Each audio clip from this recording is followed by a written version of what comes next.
এই যে শুনুন। বলুন। সংগ্রামের বাসা কোনটা? ওই যে। Thank you. তোমার জন্য মরতে পারি ও সুন্দরী বাবা রে। আরে আপা, আপনি আপনি এখানে কেন? সংগ্রামের ঘর কোনটা? দেখামু। আমার ব্যাগটা তার রুমে নিয়ে যাও। তার মানে? এই এত মানে মানে করছো কেন? যা বলছি তাই করো। আরে বলে কি, বিয়ে করা বউ তো এইরকম অর্ডার করে না। হ্যাঁ, কি হয়েছে রামজান? কি হলো? দাঁড়িয়ে আছো কেন? যাও ব্যাগ নিয়ে এসো। তুমি তুমি এনে এসো কে? বড় বিপদে পড়ে এসেছি। অন্যের জন্য গর্ত খুললে সেই গর্তে নিজেরই পড়তে হয়। বাংটামি করলে শাস্তি পাইতে হইব, এইটাই তো নিয়ম। যা করেছি সব ভুল করেছি। মেম সাবরে হোস্টেল থেকে ধাক্কা দেয় বাইর কইরা দিছে। জি। তাহলে ভালো হইল, আর পড়াশোনা করতে হইব না। সুজা নাক বরাবর বাড়ি চলে যান, আর মা বাপরে কইয়া বিয়ার ব্যবস্থা করে ফেলান। তারপর স্বামীর ঘরে রান্না বান্না করবেন। আর প্রতি বছর যদি আল্লাহর রহমত থাকে তাহলে একটা কইরা ফুটফুটা বাচ্চা ফুটাবেন। আপনি আমাকে ভুল বুঝছেন। আসলে আমি ততটা খারাপ নই যতটা আপনি ভাবছেন। আমার স্বপ্ন ডাক্তার হব, গরিব দুঃখী মানুষের সেবা করব। মায়ের শেষ চিকিৎসা করার আগে নিজের চিকিৎসা করা। ডিলার নাট বল্টু গুলারে টায়ার দেন, নইলে ডাক্তারও অত দূরের কথা, নার্স হইতে পারবেন না। এনে আইসেন কেন? একটু আশ্রয় চাইতে। এই শহরে আমার আত্মীয় স্বজন বলতে কেউ নেই। আমার অপরাধটুকু ক্ষমা করে একটু আশ্রয় দিন। আমরা দুইজনেই ব্যাচেলার, মানে আমরা অবিবাহিত। তাছাড়া আপনার মতো পাগল মায়ারে থাকবার দিয়ে। দেখুন, আজ আপনি আমাকে পাগল ভাবছেন, একদিন কিন্তু প্রশংসা করেছিলেন। প্রশংসা করছিলাম? আরে পাগলি কয় কি? সত্যি কথাই বলছি। আমার মনে হয় আপনি আমার বান্ধবী ডলির ভাই। তুমি তাইলে? ইয়েস, ডলি আর আমি একই ক্লাসে পড়তাম। ডলি ফোনে আপনাকে আমার সাথে পরিচয় করিয়ে দিয়েছিল। কে ডলি? কই তোর হইলো? হ্যাঁ, এসে গেছি। এই যে ভাইয়া, নাও তোমার খেজুরের গুড়ের পায়েস, মন ভরে খাও। আরে ডলি, তুই জানোস না খেজুর করে পায়েস আমার কত প্রিয়।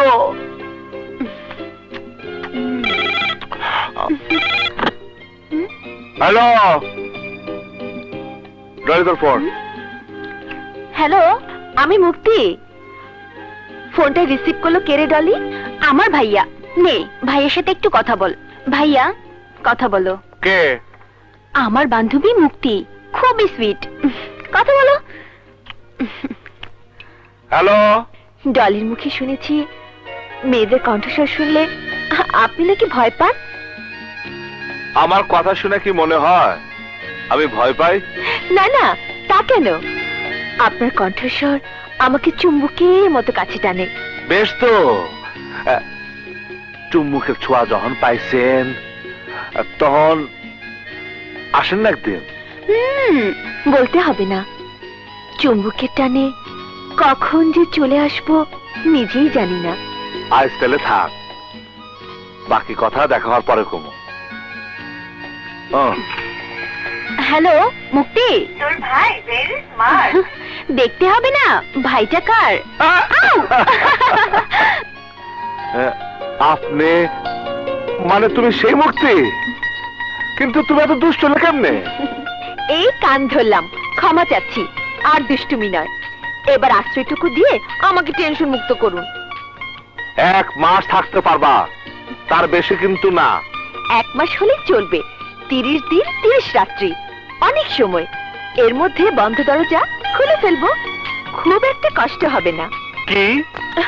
না না, বলছিলাম কি 30 দিনের মধ্যে হোস্টেলে বন্ধ দরজা আমার জন্য খুলে যাবে।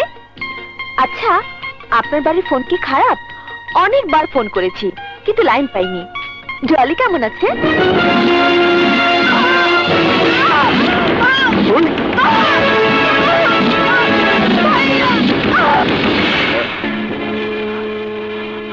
শোনো, আশ্রয় চাইছো, আশ্রয় দিছি। আর কখনো কোনো প্রশ্ন করবা না, আর কোনো কিছু জানবা চাইবে না। এই যে ম্যাডাম, সংগ্রামের লগে বেশি তেরি কইরেন না, তাইলে এই যে সকালে ইন করলেন, বিকালেই আউট হবেন। আরে ফাট!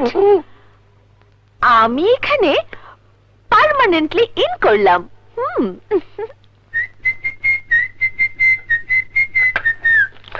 হ্যাঁ?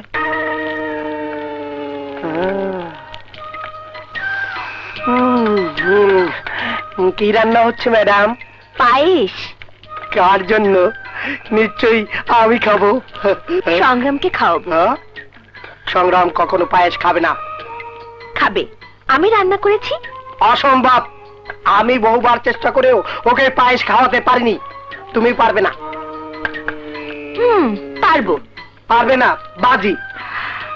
যদি খায় তাহলে তুমি যা বলবে আমি তাই শুনবো, আর যদি না খায় তাহলে? তাহলে কি?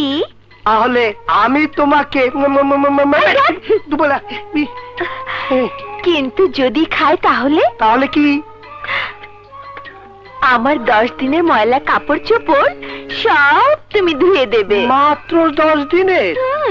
প্রয়োজন হলে 1 বছরের কাপড় চোপড় আমি ধুয়ে দেবো।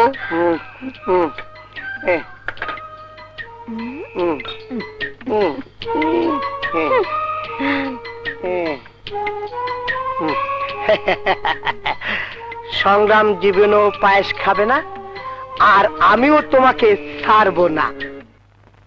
এইটা কি? আপনার জন্য পায়েস রেঁধেছি। ইয়ে, মানে আমি পায়েস টায়েস খাই না।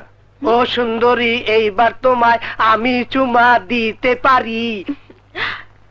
এই পায়েসের একটা স্পেশাল কোয়ালিটি আছে। Special quality? হ্যাঁ, এটা খেজুরের গুড়ের পায়েস। এই যে ভাইয়া, নাও তোমার খেজুরের গুড়ের পায়েস, মন ভরে খাও।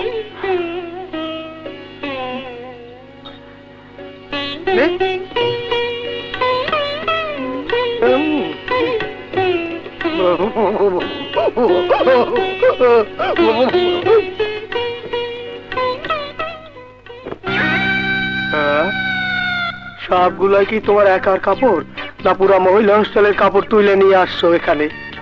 আচ্ছা, কথা কম। 1 বছর সব কাপড় ধোবে। এইটাও কি ধুতে হবে? এটা ধোয়া লাগবে না, এটা সংগ্রাম ধোবে। যাও ধুয়ে নিয়ে এসো, যাও বলছি।